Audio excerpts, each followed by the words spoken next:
আজ আমি আপনাদের একটা দৃশ্য কল্পনা করতে বলবো। মক্কার তপ্ত বালুর উপর একজন বৃদ্ধা মহিলাকে শুয়ে রাখা হয়েছে। তার হাত পা চারদিক থেকে চারটা উটের সাথে বাঁধা। রোদের তাপে বালু এত গরম যে তার উপর খালি পায়ে দাঁড়ানো যায় না। আর সেই বালুর উপর তাকে ফেলে রাখা হয়েছে ঘন্টার পর ঘন্টা। তার অপরাধ কি জানেন? তিনি বলেছিলেন, লা ইলাহা ইল্লাল্লাহ মুহাম্মাদুর রাসূলুল্লাহ। আবু জাহেল নিজে এসে দাঁড়ায় তার সামনে। বলে, শুধু একবার বলো তুমি মুহাম্মদকে অস্বীকার করেছ, তোমাকে ছেড়ে দেব। সেই বৃদ্ধা মহিলা, যার শরীরে আর শক্তি নেই, যার সন্তান আর স্বামীও তার চোখের সামনে নির্যাতিত হচ্ছে, তিনি মাথা তুলে তাকান আর একটাই কথা বলেন, না। এই মহিলার নাম ছিল সুমাইয়া বিনতে খাব্বাত রাদিয়াল্লাহু তাআলা আনহা, ইসলামের ইতিহাসে প্রথম শহীদ।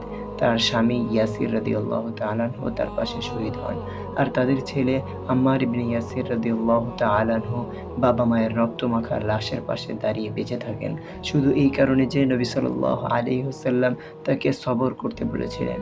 আজ আমরা যাদের নাম মুখে আনি, সাহাবী রাদিয়াল্লাহু তাআলা আনহু, এই একটা লাইন বলতে আমাদের 2 সেকেন্ড লাগে না। কিন্তু এই মানুষগুলো এই মর্যাদা অর্জন করেছেন জীবন দিয়ে, রক্ত দিয়ে, আর প্রতিটা নিঃশ্বাসে কোরবানি দিয়ে। আজকের এই বয়ানে আমরা কথা বলবো সেই কোরবানির কথা। কি কোরবানি দিয়েছেন এই মানুষগুলো, আর আমাদের জীবনে তার শিক্ষা কি, ইনশাআল্লাহ। আল্লাহ তাআলা কোরআনে সাহাবীদের প্রশংসা করে বলেছেন, মুহাজির ও আনসারদের মধ্যে যারা অগ্রগামী, সর্বপ্রথম আল্লাহ তাদের প্রতি সন্তুষ্ট, আর তারাও আল্লাহর প্রতি সন্তুষ্ট। আল্লাহ নিজে যাদের নিয়ে সন্তুষ্টর ঘোষণা দিয়েছেন, তাদের জীবনী জানা আমাদের জন্য শুধু ইতিহাস চর্চা নয়, এটা আমাদের ঈমানকে শক্তিশালী করার একটা মাধ্যম। আজকে আমরা যখন সামান্য কষ্টে ধৈর্য হারাই, সামান্য ত্যাগে পিছপা হই, তখন সাহাবীদের জীবনী আমাদের আয়নার মতো দাঁড়ায় আর প্রশ্ন করে, তোমার ঈমানের দাবি কতটা সত্য? মক্কার সবচেয়ে শৌখিন যুবক ছিলেন মুসআব ইবনে উমাইর রাদিয়াল্লাহু তাআলা আনহু। ধনী পরিবারের সন্তান, সুগন্ধি মাখতেন এত দামি যে তার পথ দিয়ে হেঁটে গেলে সবাই বুঝতেন মুসআব এদিক দিয়ে গিয়েছে। জামা কাপড় ছিল বিলাসিতার ছাপ। ইসলাম গ্রহণের পর সব বদলে গেল। মা তাকে ঘর বন্দি করে রাখলেন, খাবার বন্ধ করে দিলেন, শেষে তাকে ত্যায্য করলেন। যে যুবক একসময় সবচেয়ে দামি কাপড় পরতেন, কয়েক বছর পর ইহুদির ময়দানে যখন তিনি শহীদ হন, তখন তার শরীর ঢাকার মতো কাপড়ও পাওয়া যায়নি। মাথা ঢাকলে পা বের হয়ে থাকে, পা ঢাকলে মাথা বের হয়ে থাকে। নবীজি সাল্লাল্লাহু আলাইহি ওয়াসাল্লাম তার লাশের পাশে দাঁড়িয়ে কেঁদেছিলেন আর বলেছিলেন, এই আয়াত পড়েছিলেন, মুমিনদের মধ্যে এমন পুরুষ আছে যারা আল্লাহর সাথে কৃত অঙ্গীকার সত্য প্রমাণ করেছে। প্রিয় ভাই বোনেরা, চিন্তা করুন, এই মানুষটা চাইলে আরামের জীবনে ফিরে যেতে পারতেন, শুধু একটা কথায়। কিন্তু তিনি বেছে নিয়েছিলেন কষ্ট, কারণ ঈমান তার কাছে দুনিয়ার সব আরামের চেয়ে দামি ছিল। আজ আমরা কি ছাড়তে রাজি? সামান্য একটা অভ্যাস, একটা সময়ের নামাজ, একটা হারাম উপার্জনের পথ, এগুলো ছাড়তে আমাদের এত কষ্ট হয় কেন? অন্যদিকে বিলাল রাদিয়াল্লাহু তাআলা আনহু ছিলেন একজন কৃষ্ণাঙ্গ ক্রীতদাস। মালিক উবাইয়া ইবনে খালফ যখন জানতে পারল বিলাল মুসলমান হয়েছে, তখন তাকে দুপুরের তপ্ত বালুর উপর ফেলে বুকের উপর বিশাল পাথর চাপিয়ে দেওয়া হতো। গরমে শরীর পুড়ে যাচ্ছে, বুকের উপর পাথরের ভারে নিঃশ্বাস নিতে কষ্ট হচ্ছে, আর জালিমরা তার কানের কাছে বলছে, লাত উজ্জার প্রশংসা করো, তাহলে ছেড়ে দেব। বিলাল রাদিয়াল্লাহু তাআলা আনহু সেই কষ্টের মধ্যেও একটা কথাই বলতেন, আহাদ আহাদ, অর্থাৎ আল্লাহ এক, আল্লাহ এক। এই মানুষটাই পরবর্তীতে হয়েছিলেন ইসলামের প্রথম মুয়াজ্জিন। যে গলা একসময় নির্যাতনের চাপে চাপা পড়েছিল, সেই গলা থেকে পরে কাবার ছাদে দাঁড়িয়ে আজান ধ্বনিত হয়েছে। ওমর রাদিয়াল্লাহু তাআলা আনহু পরবর্তীতে বলেছেন, আবু বকর রাদিয়াল্লাহু তাআলা আনহু আমাদের সর্দার, আর তিনি আমাদের সর্দারকে অর্থাৎ বেলালকে আজাদ করেছেন। এই বলে যে সম্মান দেখাতেন তা ইতিহাসে বিরল। দেখুন, ইসলাম কিভাবে একজন ক্রীতদাসকে মর্যাদার শীর্ষে নিয়ে গিয়েছে, শুধু তার কোরবানি, তার ঈমানের কারণে। বংশ, গায়ের রং, সমাজের অবস্থান, কোনো কিছুই আল্লাহর কাছে মূল্যবান নয়। মূল্যবান শুধু তাকওয়া আর কোরবানির মানসিকতা। হযরত আবু বকর রাদিয়াল্লাহু তাআলা আনহু এর কোরবানি। তাবুক যুদ্ধের প্রস্তুতির সময় নবীজি সাল্লাল্লাহু আলাইহি ওয়াসাল্লাম সাহাবীদের কাছে দান চাইলেন।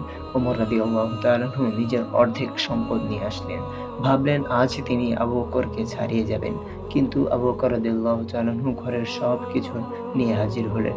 নবীজি জিজ্ঞাসা করলেন, পরিবারের জন্য কি রেখে এসেছো আবু বকর? তিনি জবাব দিলেন, আল্লাহ ও তার রাসূলকে রেখে এসেছি। চিন্তা করুন এই কথার গভীরতা।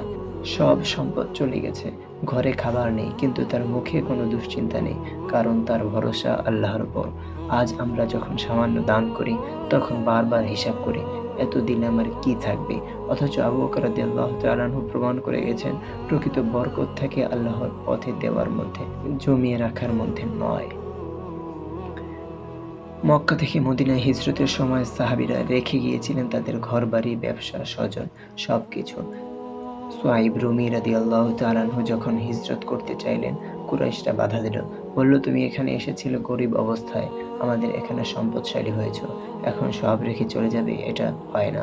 সুহাইব রাদিয়াল্লাহু তাআলা আনহু বললেন, আমার সব সম্পদ যদি নিয়ে যাও তাহলে কি আমাকে ছেড়ে দেবে? তারা রাজি হলো। তিনি জীবনের সব সঞ্চয় ছেড়ে দিয়ে শুধু ঈমানের সাথে মদিনায় রওনা হলেন। নবীজি সাল্লাল্লাহু আলাইহি ওয়াসাল্লাম যখন এই খবর শুনলেন তখন সোহাইব লাভবান হয়েছে এটা বলতে লাগলেন। এই ঘটনা আমাদের শেখায়, দুনিয়ার সম্পদ যতই মূল্যবান হোক, ঈমানের কাছে তা তুচ্ছ। যে ব্যক্তি আল্লাহর জন্য কিছু ছেড়ে দেয়, আল্লাহ তাকে তার চেয়ে উত্তম কিছু দিয়ে দেন। প্রিয় ভাই বোনেরা, এই সব গল্প শুনে আমাদের মনে একটা প্রশ্ন আসা উচিত, আমাদের জীবনে কুরবানি কোথায়? আমাদের হয়তো বালুর উপর শোয়ানো হবে না, পাথর চাপানো হবে না, কিন্তু প্রতিদিন আমাদের সামনে ছোট ছোট পরীক্ষা আসে। ফজরের নামাজের জন্য গরম কাঁথা ছেড়ে ওঠা, এটাও এক ধরনের কোরবানি। হারাম উপার্জনের সহজ পথ ছেড়ে হালাল রিজিকের কঠিন পথ বেছে নাও, এটাও কোরবানি। রাগের মুহূর্তে জবান সংযত রাখা, মিথ্যা বলার সহজ পথ ছেড়ে সত্য বলার কষ্টকর পথ বেছে নাও, এটাও কোরবানি। আত্মীয়ের সাথে সম্পর্ক রক্ষার জন্য নিজের অহংকারকে বিসর্জন দেওয়া, এটাও কোরবানি। সাহাবীরা তাদের যুগে বড় কোরবানি দিয়ে ইসলামকে টিকিয়ে রেখেছেন। আজ আমাদের দায়িত্ব ছোট ছোট কোরবানির মাধ্যমে সেই ঈমানের ধারা অব্যাহত রাখা।